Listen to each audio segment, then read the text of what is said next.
Oke, baiklah ya, kita lanjutkan untuk teks yang selanjutnya. Nah, sekarang kamu perhatikan saja bahwa di kalimat pertama disebutkan ya ada The Golden Gate Bridge. Berarti teks ini nanti akan membahas tentang apa coba? Benar sekali, tentang jembatan Golden Gate. Nah, di manakah itu? Kita lihat lagi lebih lanjut tentang Golden Gate Bridge lewat teks ini ya. Is a suspension bridge spanning the Golden Gate, the 1 mile wide, 1.6 kilometer straight connecting San Francisco Bay. Jadi adalah jembatan suspensi alias jembatan yang bisa dinaik turunkan itu ya, yang membentang ya kan selebar 1,6 kilometer. Kemudian menghubungkan pantai San Francisco dan Samudra Pasifik. Nah, oke. The structure links the American city. Berarti kan strukturnya itu menghubungkan kota Amerika.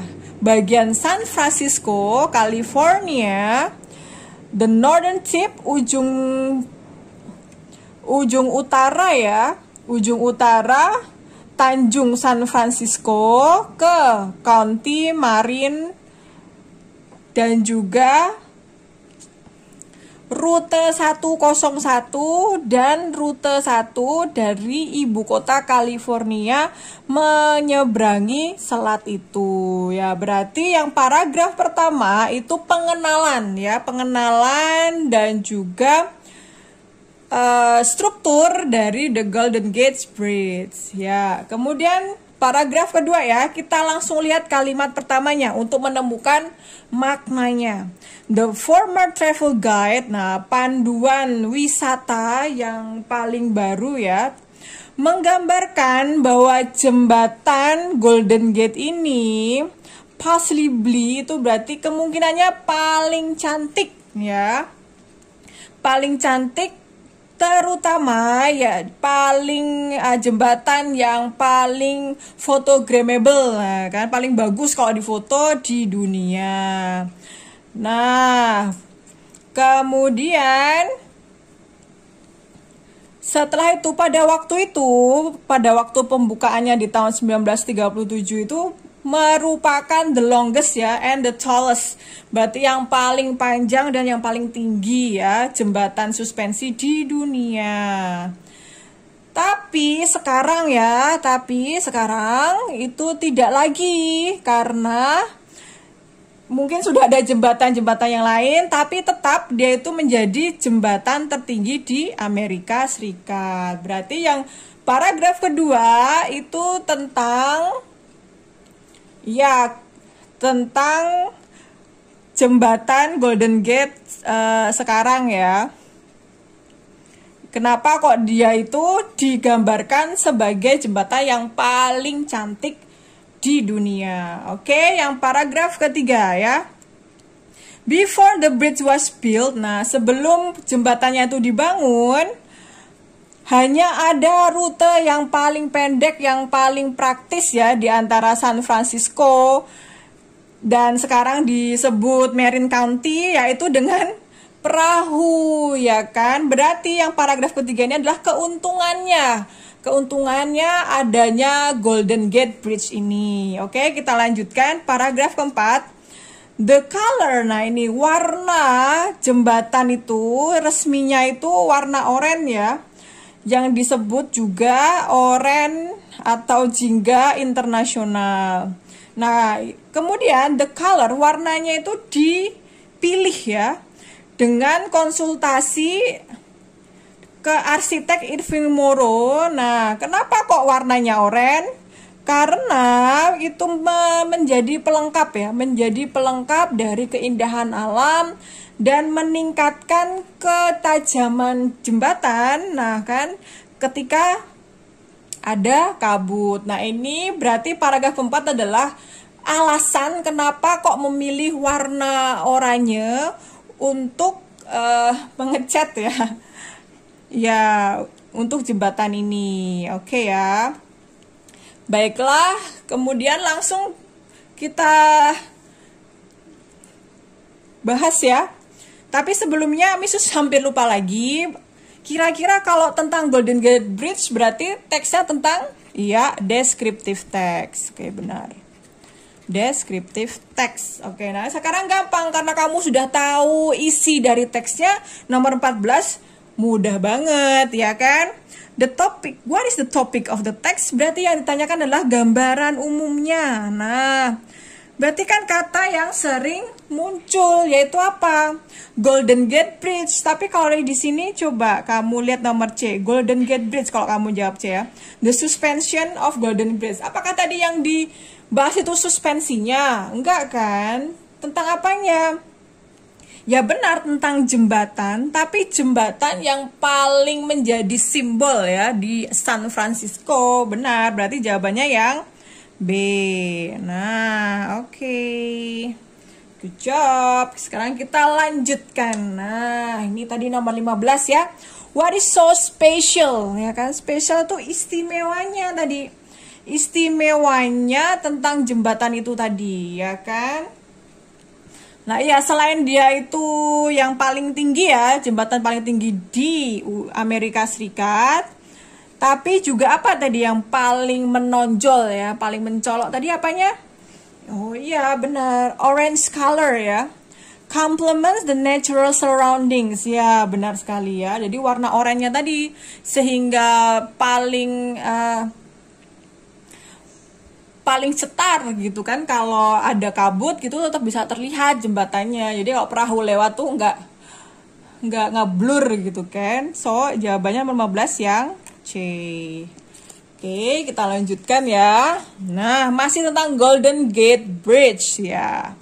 Oke, what will probably the readers do after reading the text? Nah, ya iyalah tadi udah dijelaskan ya tentang apa keistimewaannya dari Golden Gate Bridge. Kemudian dia itu termasuk jembatan yang tertinggi di Amerika Serikat. Kita sebagai turis ya ke sana kira-kira pengen apa? Ya iyalah pengen merasakan secara langsung ya kan. Kalau enggak tuh melewati lah jembatan yang indah tadi itu ya, ketika mengunjungi San Francisco. So, number 16, what is your answer?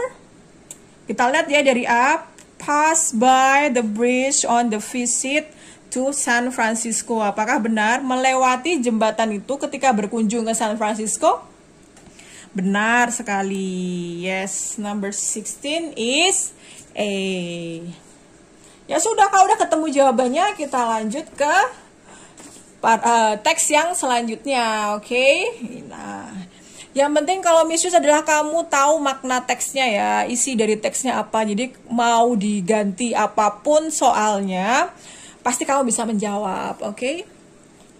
Ya, kita lihat dari kalimat awalnya, Dear Supervisor Frank, berarti ini kepada pengawas Frank. Oh, kalau ada seperti ini biasanya itu adalah sebuah teks ya, short message ya, pesan singkat karena ada ditujukan kepada siapa ya kan. Kemudian kita lihat nih isinya, I've come down with the flu and will not be coming in Tuesday. Oh, berarti si penulis ini tuh sedang kena flu nih and tidak bisa datang pada hari Selasa tanggal 2 Maret. Jadi dia bisa beristirahat dan penyembuhan ya. Aku sudah meminta Patricia untuk memeriksa kliennya ya kan. Jadi si penulis ini punya klien untuk memastikan semua kebutuhan mereka itu terpenuhi. Oke. And Tom akan mempersiapkan laporan untuk rapat kita Jumat ini. Aku akan mencoba dan cek email, memeriksa email ya, jika kamu memerlukan segala sesuatu yang mendesak. Oh, thank you, Jane. Oke. So, ini yang penulisnya adalah si Jane ya, alias sendernya. Nah, Frank di sini sebagai receivernya. Oke, good. Langsung saja karena kamu sudah tahu isi dari teksnya, kita ke soalnya. Why does Jane send the message? Kenapa sih kok Jane itu mengirim pesan? Nah, kenapa coba? Ya iya, karena tadi dia pengen minta izin karena dia sedang sakit. Berarti mana juga to check on? Oh, bukan. Untuk mempersiapkan. Oh, tadi sudah disiapkan sama Tom. To inform her absence. Memberitahu ketidakhadirannya in Friday. Oh, tidak, dia Tuesday. To ask Frank permission for her sickness. Nah, benar kan? Ya, tadi dia menulis pesan itu untuk si Frank. Pesannya berupa izin karena dia sakit. Oke, 17 is D, Delta. Nah, number 18. What will Frank likely do? Apa sih yang nanti Frank lakukan setelah membaca pesan ini? Ya iyalah, kalau sebagai supervisor ya tugasnya tetap harus mengecek nih, memeriksa nih, bener nggak sih si Jane ini sudah menyerahkan tugasnya ke teman-temannya tadi. Nah, berarti coba nih. Confirm Patricia and Tom. Nah, berarti dia memastikan kan ke Patricia sama Tom that they do the Jane's job. Oh, apakah mereka melakukan pekerjaan dari Jane? Yes. 18 adalah apa? Oke, kita lanjutkan ya. Nah, sudah beda teks nih. Dari kalimat pertamanya udah ketahuan nih. My father is my inspiration. Berarti ayahku adalah inspirasiku. Ya jelas lah, berarti teksnya ini tentang ayahku. Tapi ku-nya di sini bukan ku-nya kamu, tapi ya the writer-nya ya. Berarti kalau menggambarkan seseorang secara khusus gitu dan detail dari physical appearance-nya gitu, teksnya apa? Oh ya, benar sekali, teksnya adalah deskriptif lagi, tapi describing people ya. Iya kan udah diajarkan ya di kelas 7 kan? Kelas 7 kelas 7-8 sudah ya tentang deskriptif ya. Oke, kita langsung aja. Berarti my father ke paragraf kedua ya. Kita udah tahu nih, yang paragraf pertama pasti nih isinya tentang kenapa sih kok ayahnya itu menjadi inspirasinya si penulis kan. Sekarang paragraf kedua ya. Ayahku adalah seorang pekerja keras. Nah, ini nanti berarti di paragraf kedua penulis itu akan menggambarkan kenapa sih kok si ayahnya itu pekerja keras. Nah, he is very professional of catching criminal ya. Berarti dia profesional dalam menangkap kriminal. Jadi seorang polisi. He puts his job as priority. Dia menempatkan tugasnya sebagai prioritasnya, but never neglects. Tapi tidak pernah mengabaikan ya, mengabaikan keluarganya. Baguslah, berarti kenapa kok dia itu sampai menyebut ayahnya itu adalah hard worker, alias pekerja keras ya. Lanjut ke paragraf ketiga. His personality is wonderful ya kan, sifatnya itu sangat mengagumkan. Nah, ini berarti nanti di paragraf ini si penulis bakal menceritakan atau menggambarkan tentang sifat-sifat dari ayahnya. Kenapa kok sampai mengagumkan ya kan? Coba deh kita lihat satu kalimat aja ya kan. He always ready to listen patiently. Berarti dia tuh selalu mendengarkan dengan sabar. Nah, berarti benar paragraf ketiga nanti tentang sifat-sifat ayahnya. Oke, kita langsung saja ke number 19 ya. Based on the text. Berdasarkan teks di atas, penulis itu menulis teks dalam rangka untuk. Nah, kalau untuk, berarti kan yang tanyain purpose-nya. Kalau memang purpose alias tujuannya, berarti kan kamu harus tahu nih jenis teksnya. Dan kamu sudah tahu. Sekarang tinggal kamu sesuaikan dengan pilihan jawabannya, ya kan? Apakah yang A, untuk memberitahu kepada para pembaca ya tentunya. The writer's pride itu berarti kebanggaan si penulis tentang ayahnya. Ya iyalah, dari paragraf 1, 2, 3 semuanya adalah tentang keistimewaan dari ayahnya. Kenapa kok ayahnya itu jadi inspirasinya. Ya sudah, kalau kamu sudah ketemu jawabannya A ya, berarti jawabannya ya sudah, Yang lainnya tidak usah dilihat lagi ya, nanti kamu bingung, oke? Lanjut ke nomor 20, we can conclude. Berarti kalau conclude itu menyimpulkan ya. Menyimpulkan dari teks tersebut bahwa Mr. Ari. Mr. Ari itu siapa tadi? Oh iya, Mr. Ari itu adalah ayahnya si penulis ya. The writer's father ya kan. Ya gimana tadi? Anaknya gimana tadi? Lihatlah di paragraf kedua kan. Menempatkan ya, lihat ya. Menempatkan tugasnya itu prioritas tapi tidak pernah mengabaikan keluarganya. Berarti dia orangnya yang tanggung jawab. Oke, so which one is tanggung jawab? Oh, kalau honest itu jujur.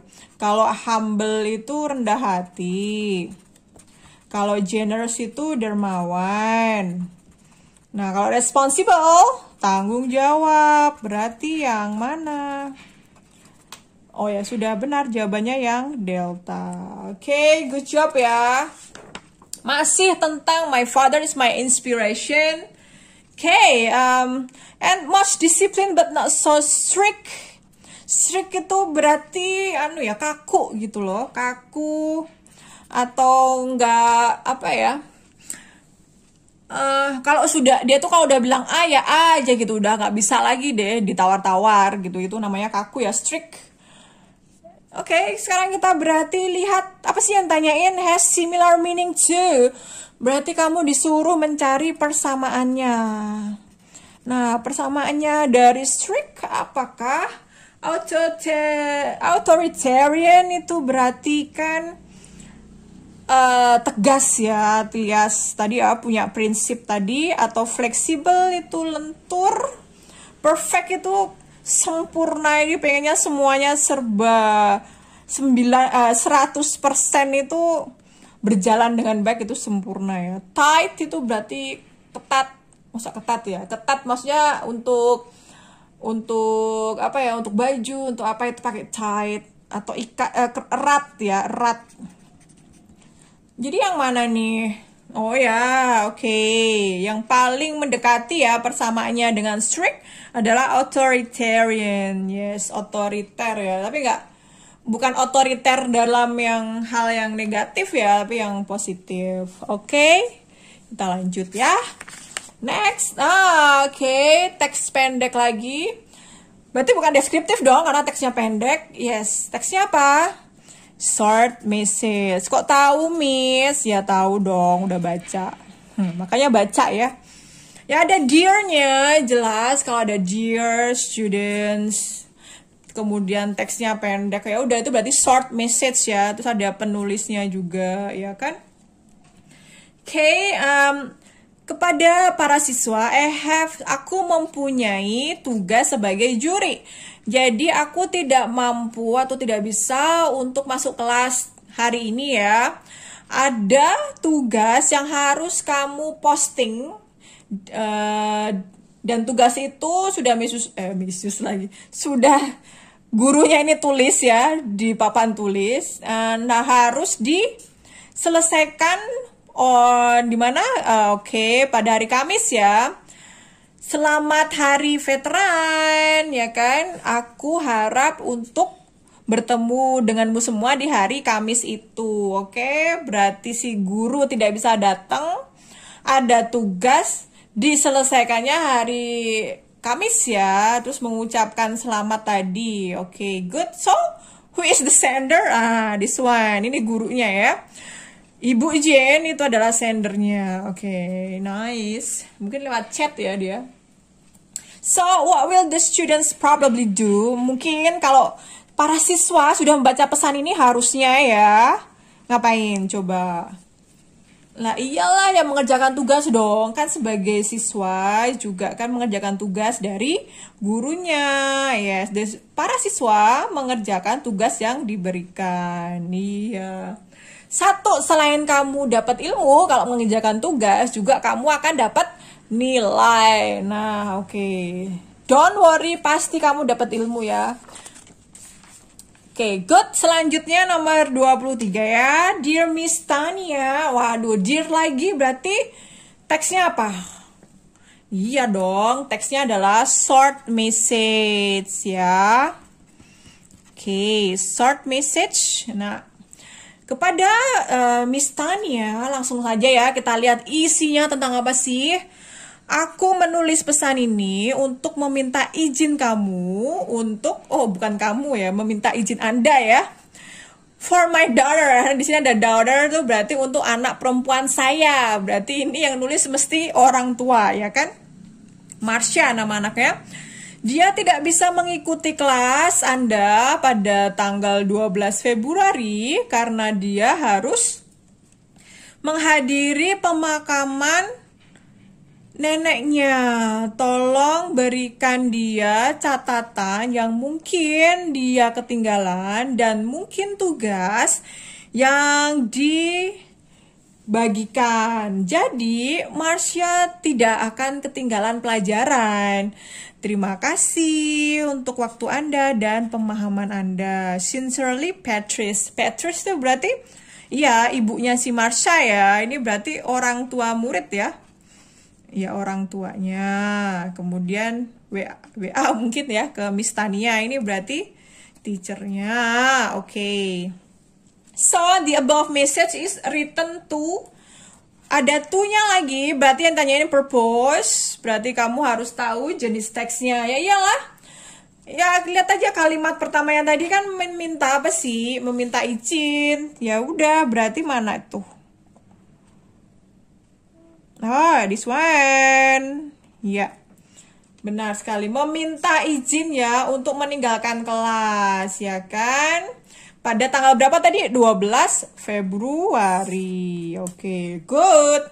What will Miss Tania? Apa yang mungkin Miss Tania itu akan lakukan setelah membaca ya pesan itu ya? Kira-kira apa tadi? Permintaan dari orang tuanya si Marsha tadi kan? Apa coba? Oh iya, tell Marsha the task letter ya kan? Memberitahu Marsha kalau udah membaca ya kan? Bahwa akan ada tugas selanjutnya. Iya, biar dia tadi nggak ketinggalan. Oke ya. 24. Sudah, sekarang kita lanjut.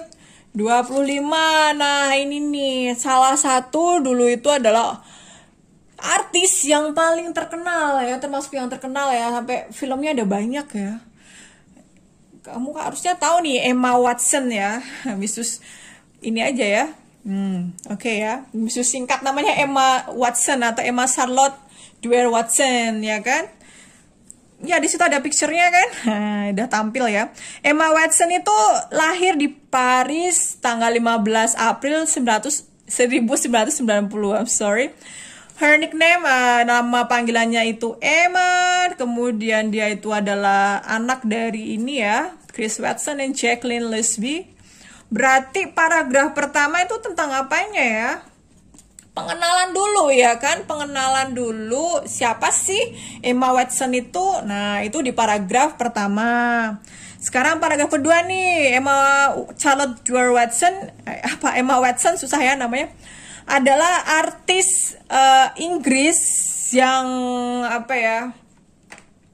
Oke, prominent itu berarti yang paling menonjol ya, dulu paling terkenal deh di zamannya ya kan, dan juga model ya kan.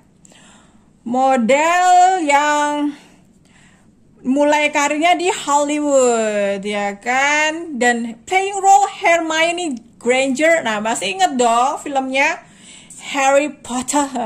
Ya benar, Harry Potter. Berarti yang paragraf 2 tentang, iya dong, paragraf 2 itu tentang karirnya si Emma Watson tadi ya, jadi model, jadi artis ya kan. Kemudian paragraf 3 nih, paragraf 3 nih ya, harusnya menjorok ke sana. Tingginya 165, dia tuh generous, friendly. Wah, kalau ada dermawan, ramah, tingginya, berarti itu adalah ya physical appearance atau penampilan fisik dari Emma Watson. Itu dijelaskan di paragraf ketiga. Nah, sekarang paragraf keempat. The beautiful and slim girl has shoulder length, brown wavy hair and white skin ya. Ini masih juga nih, masih physical appearance-nya ya. Juga nomor 4 itu lanjutan dari paragraf 3 ya, yaitu penampilan fisiknya ya, dari Emma Watson. Nah, so number 25, based on the text, the writer intended to, untuk apa?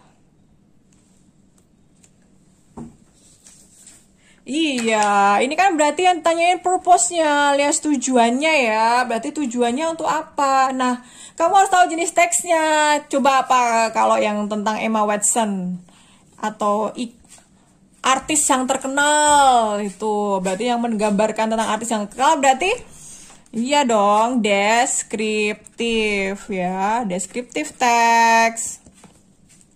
Berarti gimana yang mana nih? Nah, iyalah to describe ya kan, tujuannya apa coba yang B, bener nggak? Kamu harus jeli ya, sampai akhir harus kamu baca loh ya. Menggambarkan tentang artis Inggris yang cantik, yang namanya siapa tadi? Emma Watson. Oh bener, berarti yang 25 adalah Bravo. Oke deh, that's a wrap. Berarti sudah semua ya, untuk luring udah kita bahas. Semoga kalian bisa mendapatkan ilmu yang bermanfaat ya dari pembahasan kali ini. Oke, Miss Yus bisa simpulkan ya, thank you ya, bahwa materi ini adalah tentang deskriptif sama deskriptif teks sama short message ya, luring satu ini. Nah, kalau deskriptif itu biasanya bisa to describe, bisa to tell. Oh ya, purpose-nya ya. Nah, purpose-nya bisa to describe, to tell about something, ya kan? To describe about siapalah tadi, something or someone, tergantung teksnya. Kemudian, biasanya kalau deskriptif teks itu tentang icon atau orang terkenal. Nah, biasanya seperti itu. Dan menjelaskannya biasanya lebih spesifik, alias lebih khusus, ya kan? Nah, kalau short message, purpose-nya apa? Tadi bisa to ask someone, ya kan? Bisa to inform juga bisa. Nanti tergantung ya, tergantung sama isi dari teksnya, ya. Itu aja yang kamu pelajari. Nah, kalau pesan singkat itu tadi bisa apa? Bisa berupa chat, bisa berupa SMS. Nah, itu short message. Oke. Thank you so much for your attention. Wassalamualaikum warahmatullahi wabarakatuh. Sehat selalu.